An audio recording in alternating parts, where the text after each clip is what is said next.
Bienvenidos, your circle to Global Reach 2019. My name's Ruth Selleck. I'm the chair of Britain's Energy Coast Business Cluster Shadow Board and also Marketing Communications Executive for Redefining. So today we're talking about the future, a future that looks outwards, a future that embraces change. So that's different ideas from different people from different places. And the question we're going to be focusing on is, what are we going to do about climate change? How can we, as professionals working within the energy sector, make sure that the energy of tomorrow is clean, innovative and sustainable? The answer is we need to talk to each other and to learn from each other. And hopefully you'll see that reflected not only in our programme of speakers today, but in our panel discussions and also our one-to-one programme of collaborative business meetings. How do we, as professionals working within the energy sector, address the subject of climate change? And what role does nuclear energy have in that? So who better to start this conversation than our keynote speaker today, founder of the DC-based research institute, the Energy Impact Centre, and host of the Titans of Nuclear podcast, Bret Kugelmass. Please join me in welcoming him to the stage.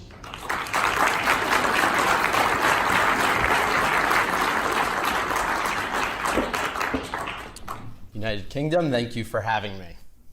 For the last few months, I've been presenting at nuclear conferences across the world. In Slovenia, Vienna, Brazil, to name a few. But I am especially excited to be here. No, not just because nothing's going to get lost in translation, but because you have demonstrated a sufficiently independent nuclear program, and since the birth of this wondrous technology, and you may just be the country to reinvent energy itself. Never before has the world been more prosperous, very much thanks to abundant energy. Yet it seems these resources, which have given us so much wealth, will also lead us on a path toward environmental catastrophe and perhaps take it all away. But is this a choice we really have to make? Can't we have prosperity, abundance, consumption, but also environmental preservation and a stable climate? According to many of the loudest voices in the climate change debate, no. They insist that we have to tax ourselves, that half the world must stay in energy poverty. But I reject this notion. So today, we're going to walk through what the climate conversation has wrong. Similarly, we will discuss what the nuclear industry has wrong. And I will present a path forward where we can fix both and our planet along the way. The mainstream narrative around climate change has two things wrong. The first, just how important energy access is. That for most, it means more to them than climate change does. And the second, just how much energy will be required to stop our planet from warming. Let's start with number one. Although we don't touch energy directly very much throughout the day, it's far more than just petrol and leaving the lights on longer. Energy is in food, in medicine, in buildings. Energy moves goods and people across the globe. Energy is in everything you need. And energy is at the core of what you love about a prosperous world. Restricting energy, on the other hand, with higher costs, means real hardship is spread throughout every part of life. This is why we decide to subsidize energy at every opportunity, as the benefits from inexpensive power are so profound. Let's observe a very similar trade-off humanity has already made. We knowingly continue to pollute the air with particulate, causing millions of cancers and asthmas every year, just to receive slightly cheaper energy. We have had the medical reasons and technology to replace coal for over half a century.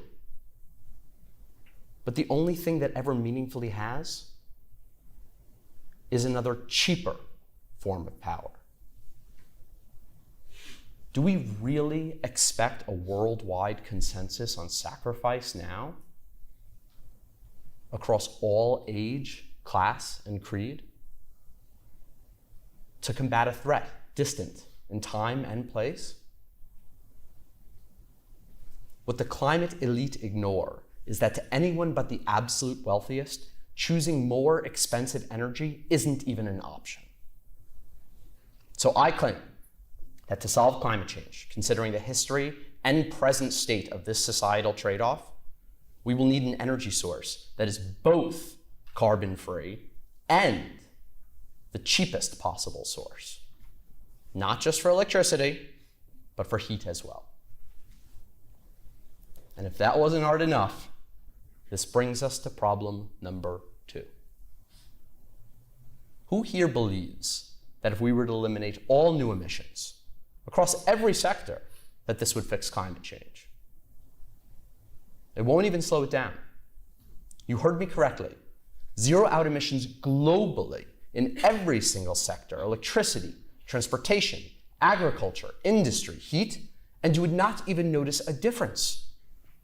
The atmosphere would continue to capture extra heat at the exact same rate that we are adding extra heat today. Greenhouse gases act as a valve, not a sponge. Carbon dioxide in the air controls the rate of heat addition, not the magnitude of temperature. So until we remove the 1,000 gigatons of CO2 that we've already emitted, the Earth will continue to grow warmer and warmer year over year. Even if we eliminate all new emissions but did nothing about the past, the end result, but for a slight shift in time, would be exactly the same as if we had done nothing at all. Most experts won't acknowledge this, because the implications of which limit us to a very narrow subset of solutions. You see, virtually all climate advocates who claim to be on the right side of science, when convenient to their agenda, totally ignore the math.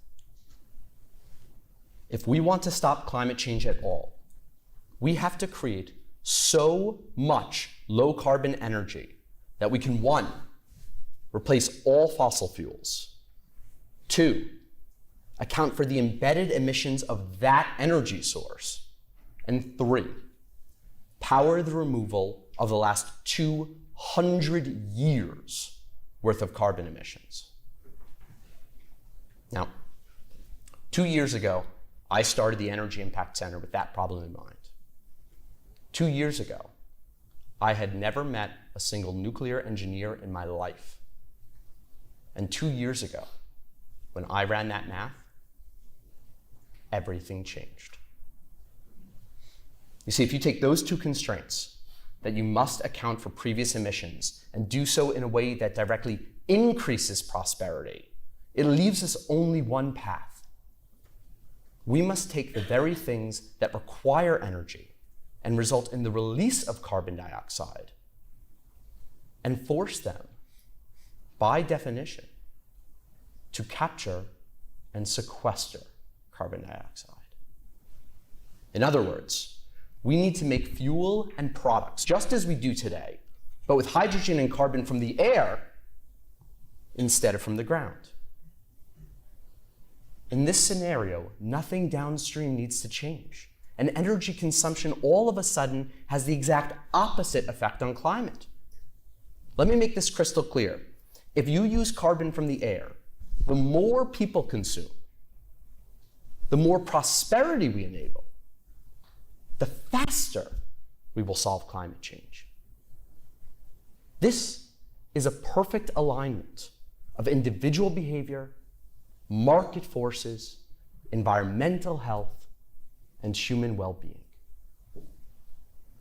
If you want to actually solve climate change, you just need to make carbon-negative fuels and products cheaper than carbon-positive fuels and products.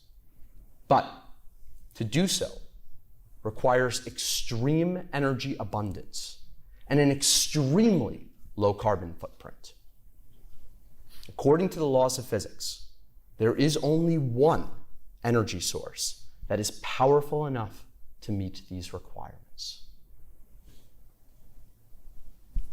When I learned that atomic forces are 3 million times the strength of chemical bonds, I almost couldn't believe it.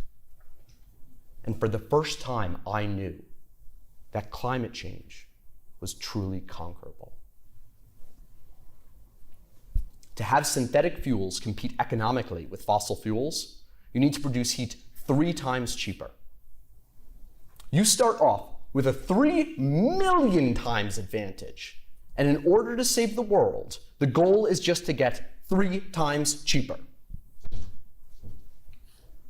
After I learned about that energy density, from that moment forth, I swore I would talk to every person in the entire nuclear industry if I had to, in order to understand how we can make this a reality.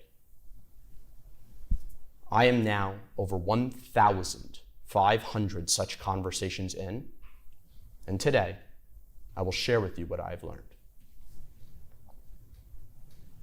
In the last 2 years, I've asked over 10,000 questions to experts across technology, politics, industry, regulations, economics, and more.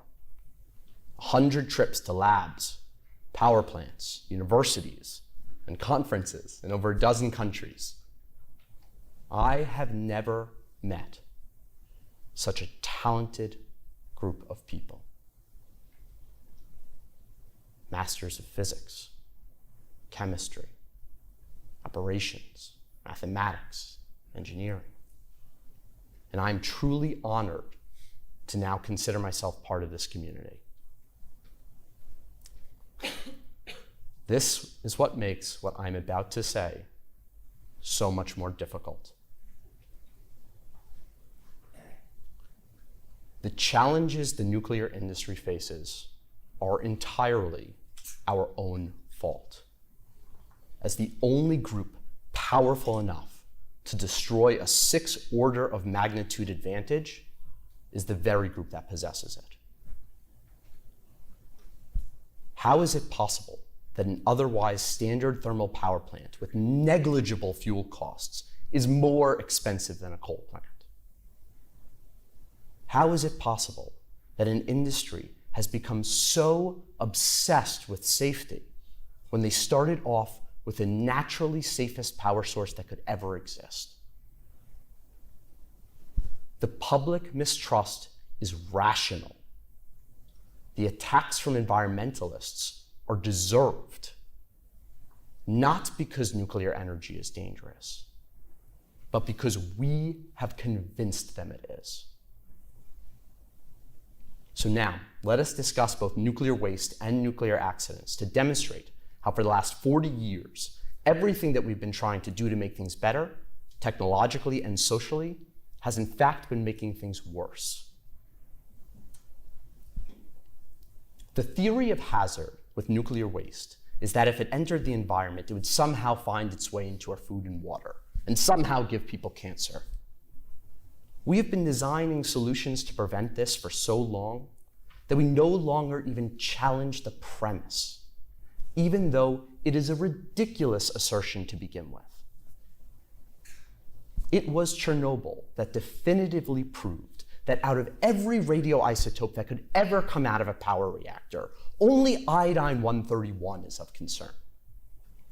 We are now 3 decades later, and we know that not cesium, nor strontium, nor any other isotope of iodine caused any damage to humans. And that's at Chernobyl levels of contamination.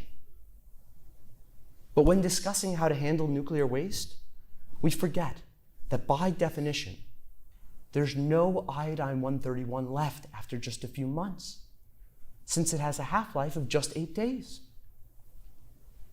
The very thing that makes certain isotopes dangerous is the very thing that makes them forever disappear. Just because some isotopes are radioactive for millions of years doesn't mean they're harmful for millions of years. In fact, It is only by consolidating waste that we have created the hazard of proximity, where there needn't be one at all. Society has always had two extremely effective strategies for all toxins that industry creates. We know they work because every other industry produces thousands of times more waste. Our two strategies: we either place it in a landfill or we dilute it. Dilution is perfect. Dilution is why we purposefully add chlorine to our drinking water, even though we wouldn't drink a glass of cleaning supplies with a higher concentration of that same chlorine. Landfill is also great. Toss in a pile of dirt and that's it. Very cheap. Nuclear waste is not a special hazard. It is our actions that create the threat. It is our actions that create public fear. The technical and societal answer to solving the nuclear waste problem is the same. Treat it like you would every other industrial waste stream. You guys ready to hear about nuclear accidents? The theory that there is a hazard to the public from light water reactors is borderline absurd. A meltdown where you have boiled off your coolant means you have boiled off your moderator, which means you have no more criticality and a known quantity of decay heat to deal with.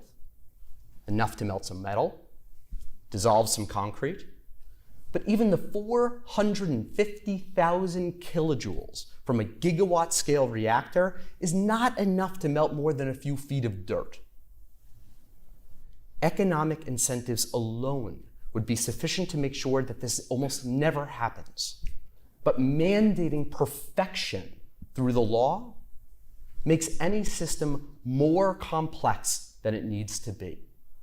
It makes an accident more likely to happen, and it makes it more dangerous when it does. We have seen this play out with the idea of airtight containment, which as a safety strategy is truly counterproductive. In an asinine attempt to collect every radioactive atom, we trap hydrogen instead of just letting it dissipate, collecting the fuel for a bomb. Furthermore, restricting volume in the presence of a heat source creates the pressure for a bomb.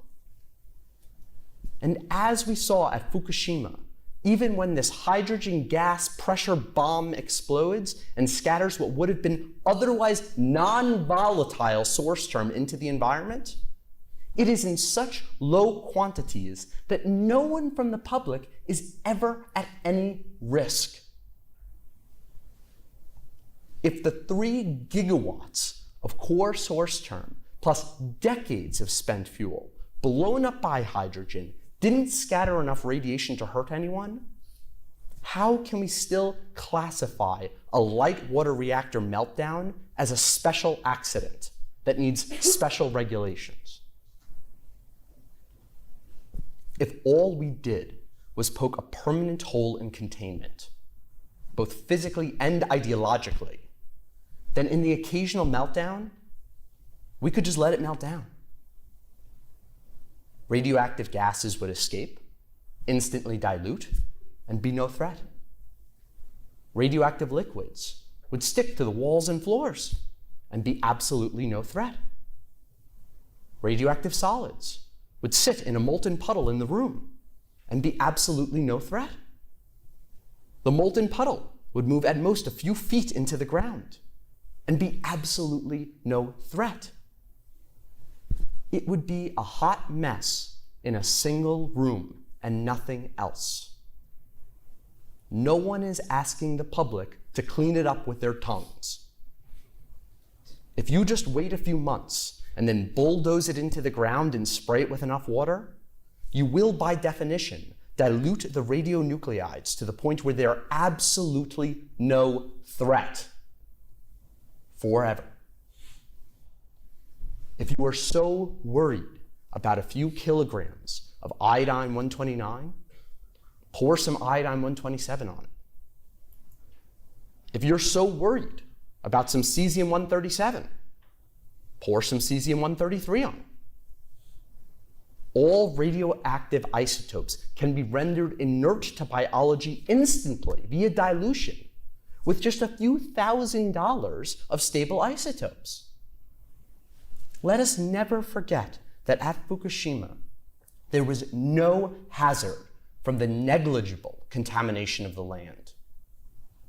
The only hazard was in evacuation, where it was not radiation, but rather the Japanese government that needlessly decided to destroy the homes and livelihoods of 100,000 of their own people.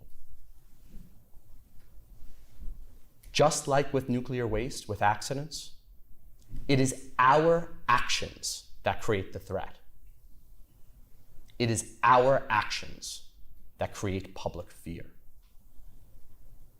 The public will accept nuclear energy as they do any other energy infrastructure if we, the experts, treat nuclear just like it is any other energy infrastructure.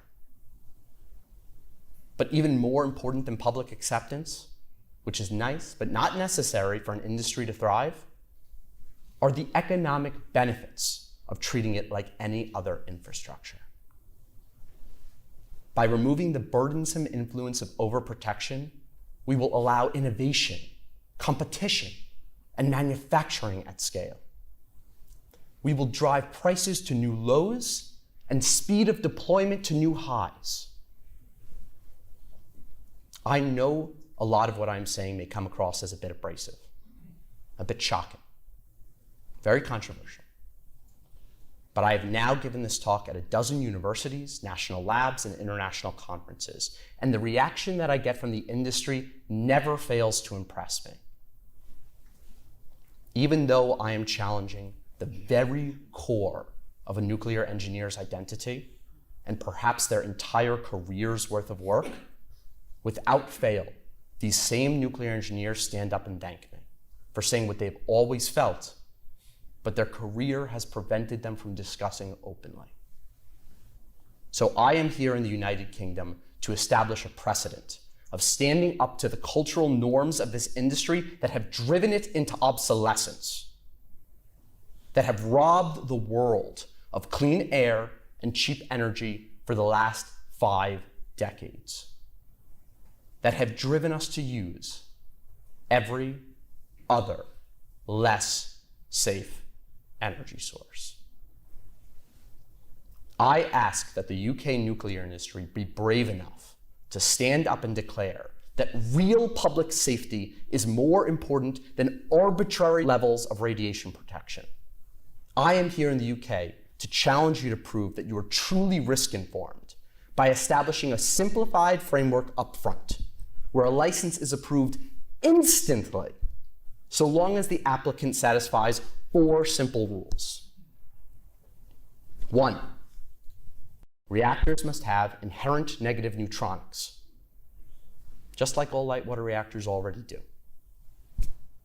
2, reactors must not be able to catch on fire, just like all light water reactors. 3, reactors must not have airtight containment. A strong roof is more effective for source term confinement. And 4, dilution is a sufficient strategy to clean up both waste and accidents. Or, if you fundamentally disagree with any of the points I've made so far, I challenge you, take my money. I have funded a prize for $10,000 if you can demonstrate why these rules aren't adequate for public safety. None of your colleagues throughout Europe, South America, or the United States have been able to do so yet. Will anyone in this room be the first? Take a second to process the implications of what I am saying. United Kingdom, if you know how to build a coal plant and buy fuel assemblies, there is nothing about a light water reactor that you can't design yourself. Drop the 90% of equipment, personnel, and processes that are totally unnecessary and in fact make nuclear plants less safe. If you establish a new paradigm for nuclear licensing, then within just a few years, you will have guaranteed the cheapest energy on planet Earth for your citizens, and in doing so, create a serious advantage for your industry. You will improve the health of hundreds of thousands, save real lives, not statistical ones, by virtually eliminating air pollution overnight. You will double your economy, selling nuclear plants across the developing world, bringing prosperity to everyone. And you will become a model for Europe and the rest of the world to follow, and for the rest of human history, be remembered as the country that actually solved climate change.